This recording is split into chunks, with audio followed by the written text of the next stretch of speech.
बहुत छोटा चैप्टर है, बहुत ही इजी भी है, ठीक है। So let's start our chapter. So hi everyone, welcome back to my channel. So हमारा नेक्स्ट लेसन है 29 सम कॉमन डिजीजेस, ठीक है। Sorry, some common human disease, ठीक है। तो इस चैप्टर में पढ़ने वाले हैं कुछ कॉमन जो हम ह्यूमंस को डिजीज हो जाती है, ठीक है। तो डिजीज क्या है? बीमारी होती है, सबको पता ही है। एक ऐसा प्रोसेस जिस which interfere with the normal function. जब हमारी बॉडी नॉर्मल फंक्शन कर रही है तो एक ऐसा प्रोसेस जो हमारी उस फंक्शन को इंटरफेयर करता है एक तरीके से, ठीक है, उसी को हम डिजीज कहते हैं। इन अदर वर्ड्स, डिजीज में भी डिफाइंड एज अ डिसऑर्डर। ये एक तरीके का डिसऑर्डर है इन फिजिकल या फिर साइकोलॉजिकल या फिर फिजियोलॉजिकल, ठीक है, या फिर सोशल स्टेट पे। जैसे डिजीज जो होती है एक तरीके से, जो डिप्रेशन हो गया, एंजाइटी होती है, ये भी तो एक तरीके से डिजीज ही है, ठीक है। वो सोशली है, और जो हमें अंदर से डिजीज होती है जैसे कि हमें टीबी हो गया या फिर कैंसर हो गया, तो ये हमारे इंटरनल डिजीज हो गई। सो सोशल स्टेट पे भी डिजीजेस होती है, ठीक है। तो ये हमारा डिप्रेशन, एंजाइटी, स्ट्रेस, ये सारी चीजें भी एक तरीके का डिजीज ही है, ठीक है। नेक्स्ट हमारा क्लासिफिकेशन ऑफ ह्यूमन डिजीज। सो ये पिक्चर ना थोड़ी सी ब्लर ही है, तो ये पीडीएफ, सो बोलना मत आप ये। तो डिजीज हमारे सबसे पहले टू टाइप्स के हैं, ठीक है। एक सेकेंड, अब क्लियर दिख रहा होगा शायद।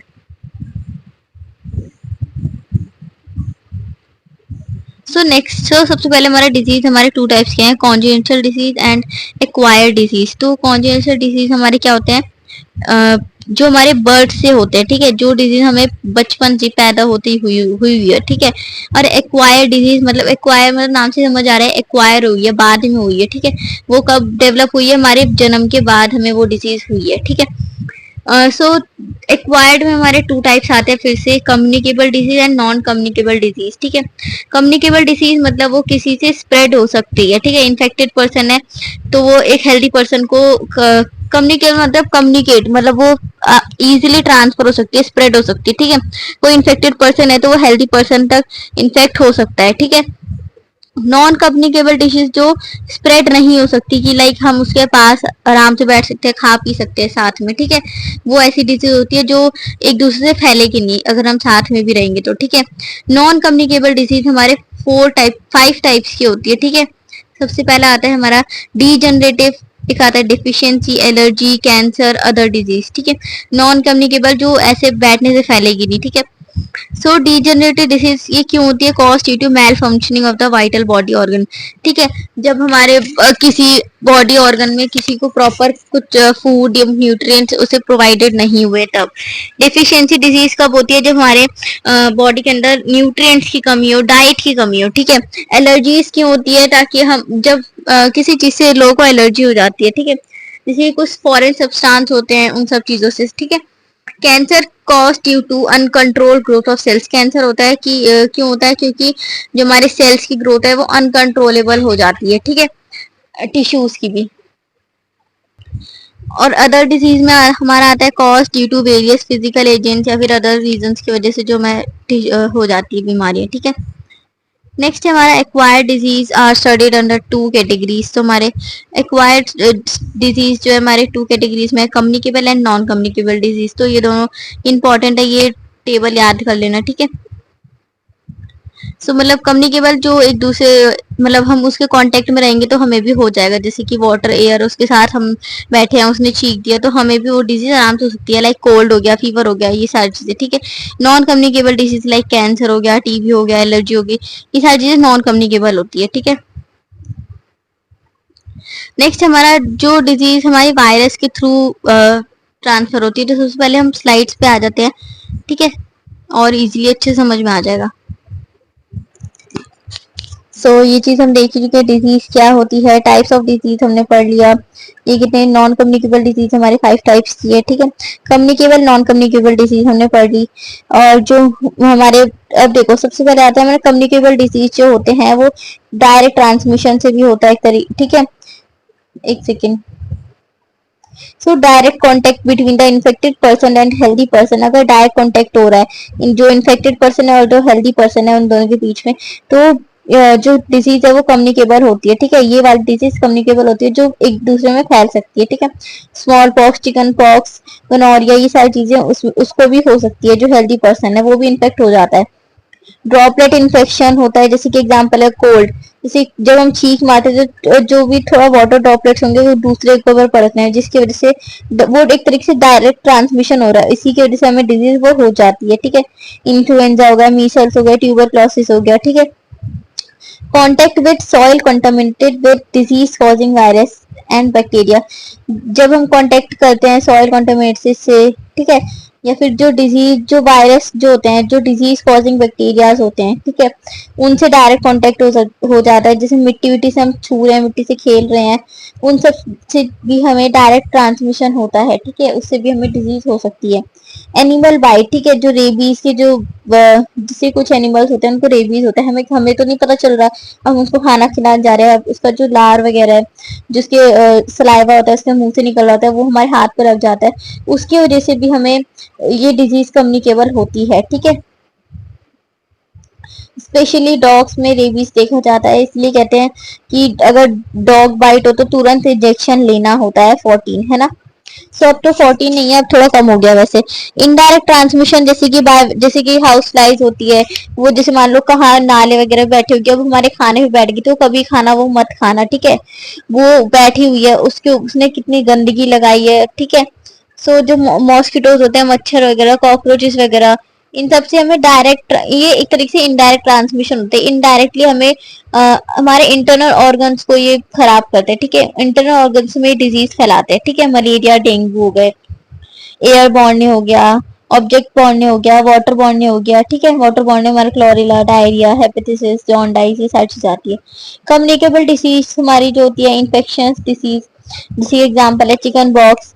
चिकन बॉक्स में हमारा क्या होता कैसे पैथोजन, मतलब किस वायरस से होता है हमारे ये, चिकन पॉक्स वायरस से होता है, जिसको हम वॉरिसेला कहते हैं। चिकन पॉक्स वायरस को हम वॉरिसेला कहते हैं, ठीक है। मोड ऑफ ट्रांसमिशन क्या होता है, जैसे कि हमने बाय डायरेक्ट कांटेक्ट में ये हो जाता है इजीली, ठीक है। इंक्यूबेशन पीरियड मतलब ये 12 से 20 दिन तक ये रहता है, ठीक है, उसके बाद ये ठीक हो जाता है। सिम्टम्स इसके क्या क्या है, अगर ये डिजीज हमें हो गई है तो धीरे धीरे स्टार्टिंग में आपको क्या क्या सिम्टम दिखेंगे, आपको फीवर होगा, सर में दर्द होगा, लॉस ऑफ एपिटीट, ठीक है, मतलब खाने पीने का बिल्कुल टेस्ट वगैरह सब चला जाएगा आपका, ठीक है। जो डार्क कलर के, रेड कलर के रैशेज होते हैं हमारे पूरे पीठ पे, हमारे पूरे फेस, हाथ, पूरी बॉडी पे स्प्रेड हो जाएंगे, पूरी बॉडी पे फैल जाएंगे, ठीक है। नेक्स्ट हमारा मीसल्स, तो मीसल्स हमारा किस वायरस से होता है, ड्यूबेला, ड्यूबेला वायरस हमारा मीसल्स हमें होता है। इसका ट्रांसमिशन क्या है, हवा के थ्रू हमें भी हो जाता है।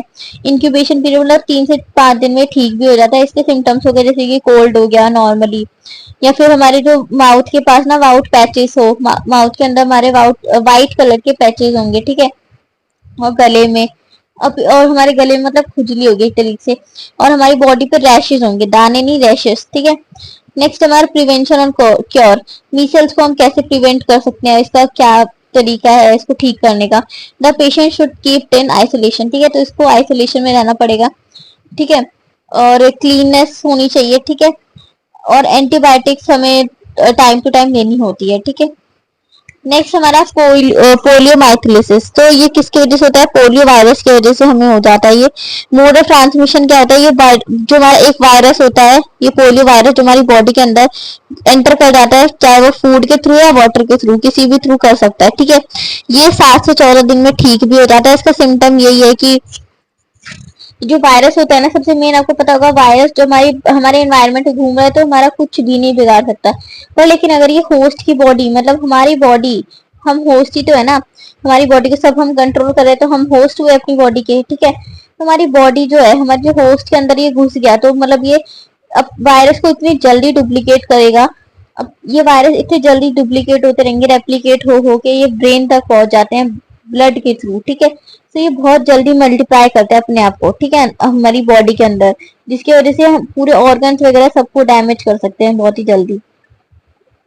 ये ब्रेन को डैमेज कर देता है, नर्व्स को डैमेज कर देता है, ठीक है, और एक तरीके से इन्फेंटाइल पैरालिस कर देता है, ठीक है, जैसे आप देख सकते हो फोटो, ठीक है।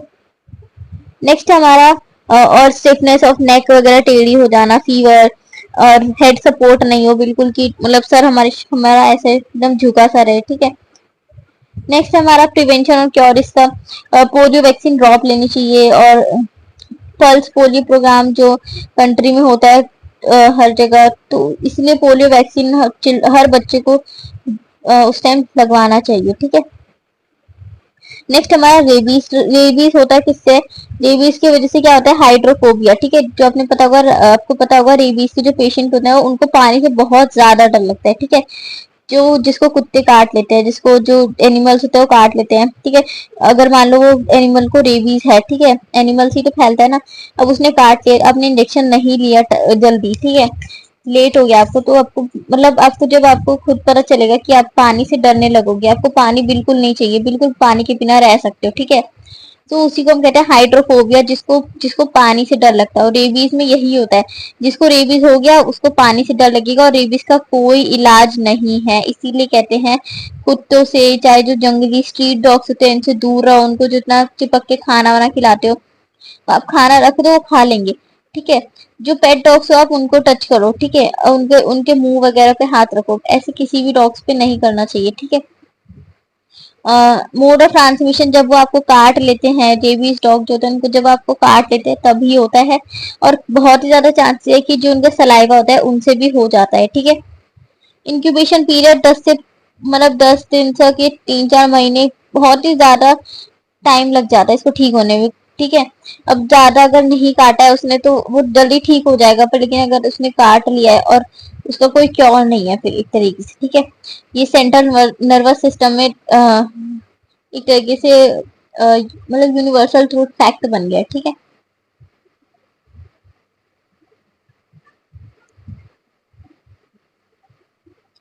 नेक्स्ट हमारा सिम्टम्स।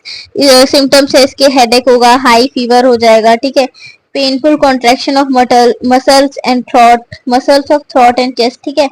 जो हमारे मसल्स होंगे वो एकदम पेनफुल कॉन्ट्रेक्शन होगा, मसल्स के जो कॉन्ट्रैक्ट होते हैं ना, एक तरीके से सिकुड़ जाना, और choking and fear of water landing to death, मतलब वो पानी से इतना डर लगना कि वो पानी छुएंगे तक नहीं, चाहे उनकी डेथ ही क्यों ना हो जाए, ठीक है। इसके प्रिवेंशन और क्योर क्या है? Compulsory immunisation of dogs, dog से एकदम बिल्कुल दूरी पर रहना, ठीक है। किलिंग ऑफ रेबिड एनिमल्स, जिन एनिमल्स को रेबिड हो चुका है, रेबीज हो चुकी है, उन एनिमल्स को मार दिया जाए, क्योंकि वो कुछ भी नहीं करेंगे इस धरती पे, किसी काम के नहीं है, ठीक है। वो और लोगों को रेबीज फैलाएंगे जिसकी वजह से और लोगों की जान खतरे में होगी, ठीक है।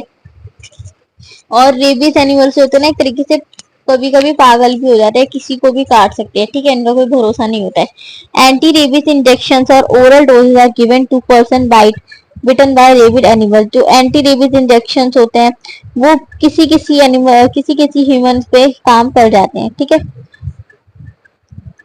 नेक्स्ट हमारा हेपेटाइटिस। तो हेपेटाइटिस हमारा किससे होता है? हेपेटाइटिस बी वायरस के थ्रू होता है। मोड ऑफ ट्रांसमिशन क्या है? मेनली ये मतलब कॉन्टेमिनेटेड वाटर से हमारे बॉडी में एंटर कर जाता है। ये ज्यादातर 15 से 160 डेज तक रहता है, ठीक है। और इसका सिम्टम्स क्या है? बॉडी एक्ने होगा, ठीक है, बॉडी पे हमारे बहुत सारे दाग होंगे, एक्ने होगा, ठीक है, एक तरीके से। और हमें लॉस ऑफ एपिटेट, मतलब खाने पीने का बिल्कुल मन नहीं करेगा, टेस्ट बिल्कुल मुंह से चला जाएगा, नौसिया होगा, ठीक है। नौसिया मतलब जो डायरिया, पेट खराब, लूज मोशन, ठीक है। आईज एंड स्किन जो होगी आपकी, बिल्कुल आईज जो होगी वो एकदम येलोइश होना स्टार्ट हो जाएगी। यूरिन जो है वो बिल्कुल डार्क येलो कलर का हो जाएगा, ठीक है। और ये होगा क्यों? क्योंकि बाइल पिगमेंट्स हमारे यूरिन में प्रेजेंट होते हैं, ठीक है। और जब हेपेटाइटिस होता है तो ये और ज्यादा क्वांटिटी में बढ़ जाता है। इन्फ्लुएंजा। इन्फ्लुएंजा क्या है? ये एक वायरस होता है which attacks our body cells resulting in various effects depending on the strain of the virus, ठीक है। ये इन्फ्लुएंजा वायरस की वजह से होता है, जो हमारी बॉडी सेल पे डायरेक्ट अटैक कर देते हैं, ठीक है। इनका सिम्टम क्या है? फीवर होना, ज्यादातर 100 से 103 के बीच में अगर फीवर पहुंच जाता है तो हमें इन्फ्लुएंजा होता है, ठीक है। इन्फ्लुएंजा एक वायरस होता है, ठीक है। नेक्स्ट है, ज्यादातर ये चिल्ड्रंस और एडल्ट में देखा जाता है, ठीक है, टीनेजर्स में नहीं देखा जाता है ये उतना। इसका ट्रीटमेंट एंड कंट्रोल है बस। Most much of the illness and death cause by influenza can be prevent by annual influenza vaccination. Annual influenza vaccination अगर लगवा रखी है तो आप इससे हमेशा बच कर ही रहोगे, ठीक है। नेक्स्ट है हमारा dengue. Dengue is an acute fever cause by virus. Dengue क्या है? ये फीवर है, मतलब बहुत ही कम समय के लिए होता है, वायरस के थ्रू ही होता है। It is of two types, दो तरीके का होता है dengue fever, dengue hemorrhagic fever. ठीक है, तो dengue fever spread through the bite of infected Aedes aegypti mosquito. ठीक है, ये इस मॉस्किटो की वजह से ये फैलता है। इंक्यूबेशन पीरियड ये 4 से 6 दिन में ठीक भी हो जाता है। Diagnosis made blood test by scanning of antibodies against dengue. ठीक है, डायग्नोसिस जो होते हैं ब्लड टेस्ट के थ्रू बनाए जाते हैं, जब हम एंटीबॉडीज को स्कैन करते हैं। ठीक है, इस जो डेंगू हो चुका है उसके अगेंस्ट में। सिम्टम्स इसके यही है, फीवर होगा, सर में दर्द होगा, हाथ पैर के जोड़ों में दर्द होगा। ठीक है, बॉडी पे एक्ने होंगे और एशेज होंगे। ठीक है, पेन बिहाइंड द आईज, आंखों के पीछे, आंखों को मूवमेंट करने में आपको दर्द होगा, नौसिया होगा, वॉमिटिंग होगा। और symptoms of dengue hemorrhagic fever में क्या होगा, मतलब कंटिन्यूस जो हमारे पेट के नीचे जो एरिया होता है एब्डोमेन, वो हमारा कंटिन्यूस दर्द होगा। ठीक है, स्किन पे बहुत ज्यादा रैशेज होंगे, ब्लीडिंग होगी, नाक से खून निकलेगा, मुंह से खून निकलेगा, इंटरनल ऑर्गन से खून निकलेगा। ठीक है, वॉमिटिंग होती रहेगी, वो भी बिना खून के। ठीक है, black stools due to internal bleeding. ठीक है, और जो हमारा स्टूल जो होता है, ठीक है, जो हम वॉशरूम करते हैं वो हमारा पूरा ब्लैक कलर का निकलेगा और इंटरनल ब्लीडिंग की वजह से। ठीक है, एक्सेसिव थर्स्ट, हमारा जो मुंह है वो बहुत ही ड्राई रहेगा। ठीक है, ये सब पढ़ के मुझे लग रहा है कि मेरे को यही हो रखा है। नेक्स्ट है वैसे disease caused by bacteria. So tuberculosis,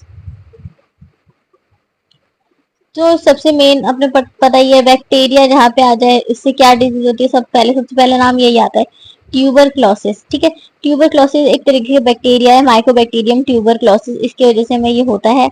ठीक है, नेक्स्ट है मोड ऑफ ट्रांसमिशन, एयरबॉर्न या फिर किसी की छींक से, या फिर किसी ने मतलब जो छींक नहीं होती, कोल्ड एंड स्नीज करते हैं, जो इन्फेक्टेड पर्सन है उसके वजह से ये हमें हो जाता है। एयरबॉर्न मतलब एयर में उसकी जो छींक है, उसका जो वाटर ड्रॉपलेट्स होंगे वो हम तक पहुंच जाएंगे, उसकी वजह से बैक्टीरिया हमारी बॉडी के अंदर एंटर कर जाएगा, चाहे वो नोज के थ्रू या फिर हमारे माउथ के थ्रू या फिर हमारे ईयर्स के थ्रू वो कर जाए। ठीक है, ये 2 से 10 हफ्ते तक रहता ही है बीच में, during which the bacteria produce a toxin tuberculin. ठीक है, ये 2 से 10 वीक तक रहता है। ठीक है, जिसमें ये जो बैक्टीरिया होता है टॉक्सिन रिलीज करता है। ठीक है, ट्यूबर क्यूलिन कहते हैं इसको। ठीक है, नेक्स्ट हमारा सिम्टम्स क्या है, हमें फीवर रहेगा, हमें खांसी बहुत ज्यादा होगी, चेस्ट पेन होगा, ब्लड जो है हमारी वॉमिटिंग के थ्रू बाहर आएगा, और वीकनेस बहुत ज्यादा रहेगी।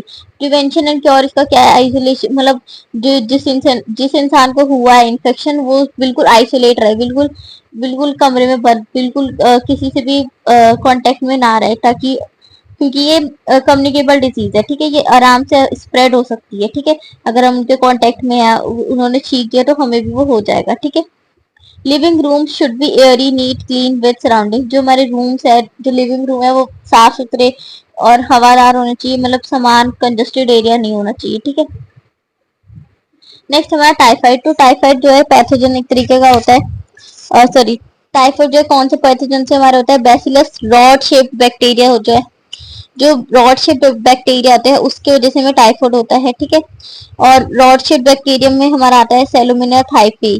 ठीक है, ये नाम है। मोड ऑफ ट्रांसमिशन देखो, टाइफाइड जो हमने अभी पढ़ा, टाइफाइड, एक सेकेंड,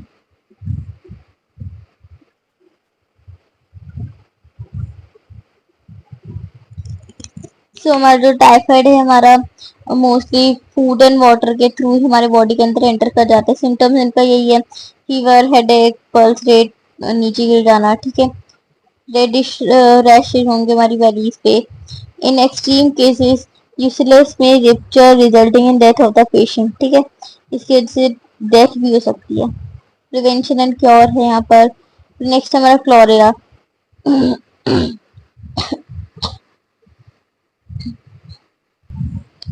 तो जैसे टाइफाइड के हमारे ये आ गया प्रिवेंशन एंड क्योर। ठीक है, ऐसे ही हमारा क्लोरेला आ गया। तो ये सारी चीजें आपको याद करने वाली चीजें हैं, तो इसमें कुछ पढ़ाने वाला तो है नहीं। ये क्लोरिका प्रिवेंशन एंड क्योर। ठीक है, नेक्स्ट हमारा डिप्थीरिया। तो ये हमारे सारे टॉपिक्स है, सारे हमारे पॉइंट्स है नेक्स्ट, और ये हमारे क्योर हो गए, प्रिवेंशन एंड क्योर आ गए। फिर लेप्रोसी। ठीक है। तो ये सारी चीजें बैक्टीरिया से ही, एक तरीके से सारी बैक्टीरिया डिजीज ही है, ठीक है। नेक्स्ट हमारे प्रिवेंशन एंड क्योर आ जाता है। नेक्स्ट है disease caused by protozoa. So malaria, सबसे ज्यादा प्रोटोजोआ की वजह से सबसे पहले मलेरिया होता है, ठीक है। मलेरिया होता है किसकी वजह से? मलेरिया पैरासाइट की वजह से, उसी तरीके का है, ठीक है, सेम वही हेडेक, वही नौसिया, मस्कुलर पेन, यही सारी चीजें प्रिवेंशन एंड क्योर। फिर हमारी एक नई बीमारी, फिर प्रिवेंशन एंड क्योर, ठीक है। नेक्स्ट हमारा नॉन कम्युनिकेबल डिजीज। तो नॉन कम्युनिकेबल डिजीज जैसे कि डायबिटीज मेलिटस हो गया हमारा, ये जो होते हैं ये हम ब्लड टेस्ट या फिर यूरिन टेस्ट के थ्रू हम पता कर सकते हैं। सिर्फ सिर्फ और सिर्फ ब्लड टेस्ट और यूरिन टेस्ट से ये डिजीज हम पता कर सकते हैं, और कोई तरीका इसका है नहीं, ठीक है। कॉजेस क्या है? Less secretion of insulin hormone. हमारा पेनक्रियास जो है वो बहुत ही कम क्वांटिटी में इंसुलिन सिक्रीट कर रहा है, ठीक है। मेंटल स्ट्रेस ज्यादा है, या फिर through heredity from parents to children, या फिर पेरेंट टू चिल्ड्रन कोई बीमारी आपको आ चुकी है और जो कि अभी तक तो पता नहीं चली पर अब दिख रही है, ठीक है। सिम्टम्स है ये ग्लूकोज का लेवल बढ़ जाना ब्लड में, एक्सेसिव फ्रीक्वेंट यूरिन, मतलब टॉयलेट बार बार जाना, प्यास बहुत ज्यादा लगना, बहुत ज्यादा भूख लगना, ठीक है। हीलिंग कैपेसिटी, इंजरी बहुत ज्यादा टाइम ले, ठीक है, ठीक होने में। प्रिवेंशन एंड क्योर बस यही है, मतलब जो आपका वेट बॉडी का बहुत ज्यादा बढ़ रहा है उसको कंट्रोल रखना, डाइट को कंट्रोल रखना, रेगुलेटेड रखना, ठीक है। ये नहीं कि एक दिन हाँ डाइट फॉलो किया एक दिन छोड़ दिया। The food should not contain sugar and much carbohydrate. जो फूड में चीनी कम होनी चाहिए, शुगर कार्बोहाइड्रेट्स भी बहुत कम क्वांटिटी में होना चाहिए। डायबिटीज का हो गया ये, डायबिटीज की वजह से हमें blindness, stroke, heart attack, kidney disease, nerve damage, amputation, loss of circulation in arms and legs, ये कार्डियोवास्कुलर डिजीजेस, ये सारी चीजें हमें डायबिटीज की वजह से हो सकती है, ठीक है। कार्डियोवास्कुलर डिजीज हमारा सबसे पहले आता है कॉमन कॉजेस, ठीक है। सेम वही तरीके का वही वही चीज है। हाइपरटेंशन में क्या होता है? हाइपरटेंशन मतलब ब्लड प्रेशर जब हाई हो जाए, ठीक है, इसके सिम्टम्स है ये हाई ब्लड प्रेशर होगा। ये जो हमारे किडनीज की जो आर्टरीज होती है उसको डैमेज कर सकता है, ठीक है। In extreme cases the arteries जो होती है वो बिल्कुल फट जाएगी, और जो आपकी जो हमारी आंखें जो होती है वो ब्लाइंड हो सकती है, ठीक है, हाइपरटेंशन की वजह से। प्रिवेंशन एंड क्योर क्या है? Do not build up mental tension, mental tension ज्यादा क्रिएट मत करो अपने दिमाग में, ठीक है। इल्यूशंस मत सोचो इतना ज्यादा कि क्या होगा, जो हो रहा है वो टाइम के साथ सही हो ही जाएगा, ठीक है। Low fat diet should be taken. जो जिस फैट डाइट में लो हो, ठीक है, उसको हमें लेना चाहिए। Weight of the body must be kept under control. जो वेट है वो हमें नाप टाइम टू टाइम चेक करते रहना चाहिए, ठीक है। कोरोनरी हार्ट डिजीज, इसके सिम्टम्स वही है, चेस्ट गैस्पिंग हो, सांस लेने में दिक्कत हो, नोसिया, वॉमिटिंग, बहुत ज्यादा स्वेटिंग हो, ठीक है। बस यही सारी चीजें। फिर इसके बाद हमारा आता है एक ये बीमारी है ऑस्टियोपोरोसिस। तो इसमें क्या होता है ना, जो हमारे नॉर्मल बोन की जो मैट्रिक्स होते हैं, ऐसे हमारी नॉर्मल बोन तो बिल्कुल अच्छे से स्टिक रहती है इस तरीके से, है ना, पर लेकिन अंदर से इस तरीके खोखली होना स्टार्ट हो जाती है, इसी को हम कहते हैं ऑस्टियोपोरोसिस, ठीक है। सो नेक्स्ट स्टेप हमारा कैंसर। तो कैंसर जो होता है अनकंट्रोलर या फिर अनवांटेड ग्रोथ होती है सेल की, ठीक है। सो नेक्स्ट है हमारा कैंसर। सो कैंसर मैंने भी बताया कि ये एकदम मतलब सो नेक्स्ट है हमारा अभी हमने पढ़ा। तो नेक्स्ट है हमारा कैंसर। तो कैंसर क्या है? इट इज अनकंट्रोल्ड, ये अनकंट्रोलेबल ग्रोथ होती है सेल्स की जब हमारी बॉडी में हो रही होती है, ठीक है। इसका कॉज क्या है? No definite cause has been arrived at so far. इस कैंसर के होने का कारण, पर्टिकुलर परफेक्ट कारण अभी तक पता नहीं लग पाया है, ठीक है। It is found that body has no proto oncogenes, these are activated by some substance और स्टिमुलस, ठीक है। ये किसी सब्सटेंस, हमारी बॉडी के सब्सटेंस से ही जनरेट हो जाता है, which convert into active cancer causing oncogenes, ठीक है। ये खुद ही जो सेल्स होते हैं वो खुद ही एक्टिव कन्वर्ट हो जाते हैं एक एक्टिव कैंसर कॉजिंग ऑक्सीजेनिस में, ठीक है। कैंसर होता क्यों है? स्मोकिंग करने से, या फिर हम अल्कोहल का ज्यादा इंटेक कर रहे हैं, या फिर तंबाकू हम इंटेक कर रहे हैं, ठीक है। कंसिस्टेंट इरिटेशन ऑफ स्किन, अगर स्किन पे आपकी बहुत इरिटेशन है, या फिर इंजरीज आपको एक ही जगह पर बहुत ही ज्यादा लगी जा रही है, तो कैंसर का सिम्टम्स हो सकते हैं, ठीक है। सो कैंसर डिजीज, कैंसर की जो सेल्स होते हैं बहुत ही बहुत ही देखने में बहुत ही अजीब से होता है। गूगल पे फोटो देख लेना, इसमें तो पता नहीं चला। देखो नॉर्मल सेल हमारा सर्कुलर शेप होगा, कैंसर सेल्स हमारे एकदम टेढ़े मेढ़े शेप के होंगे, बिल्कुल परफेक्ट शेप इनकी बिल्कुल भी नहीं होती है। जितना साइटोप्लाज्म नॉर्मल में होता है ना, उससे बहुत ज्यादा छोटा इसमें साइटोप्लाज्म होता है, बहुत ही कम साइटोप्लाज्म कैंसर सेल्स के अंदर होता है, ठीक है। सो इस फोटो में तो उतना पता नहीं चल रहा, पर रियलिटी में साइटोप्लाज्म कैंसर सेल्स के अंदर बहुत ही ज्यादा कम होता है, ठीक है।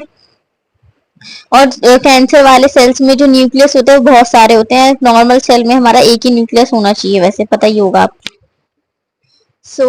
अब हम आए थे वापस पीडीएफ पे, तो ये सारी चीजें हम पढ़ चुके हैं, देखो ठीक है। तो ये टेबल है, बहुत ही ज्यादा इंपॉर्टेंट टेबल है, तो अब ये टेबल ही पूरा पढ़ लेना, ठीक है, अच्छे से याद कर लेना, मतलब ठीक है। तो डायरेक्टली क्वेश्चन तो होगा नहीं कि टेबल बनाकर दिखाओ, कुछ ना कुछ ऐसे पूछेंगे, ये सिम्टम है तो कौन सी डिजीज होगी, ऐसे तरीके के क्वेश्चन आते हैं, ठीक है। ये कुछ क्वेश्चन है, ये आप ट्राई करके देखना। थैंक्स फॉर वॉचिंग, और प्लीज सब्सक्राइब कर दो, उसी से मुझे मोटिवेशन मिलता है, प्लीज। ठीक है, थैंक यू, बाय। subscribe.